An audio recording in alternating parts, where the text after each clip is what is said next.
Now, Senator Antonio Trillanes, he came out with a chart that alleges that the former president was receiving drug payments at certain schedules, of which you heard the soundbite of former President Duterte very upset and actually is considering filing, I'm presuming, libel slander charges against Trillanes.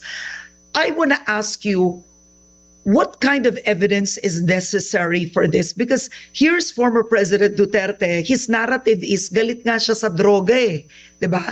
Galit ako sa droga, kaya nga yan ang drug war ko. Tapos, eto dating senador who's going to say, teka, hindi ka galit sa droga, tumatanggap ka, drug protector ka. So the irony is there, but the question is, what kind of evidence does one need for Trillanes' allegations to hold in court? There's a legal maxim that's so common to everybody.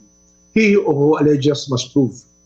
That's why mere allegations cannot hold water here. You have to be able to back it up with other evidence.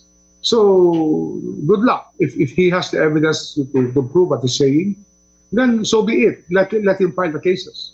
But it has to be a well-built-up case. Again, as I would say, we will not file a case because they will need the Department of Justice to file a case, but we will have to undergo a case build-up.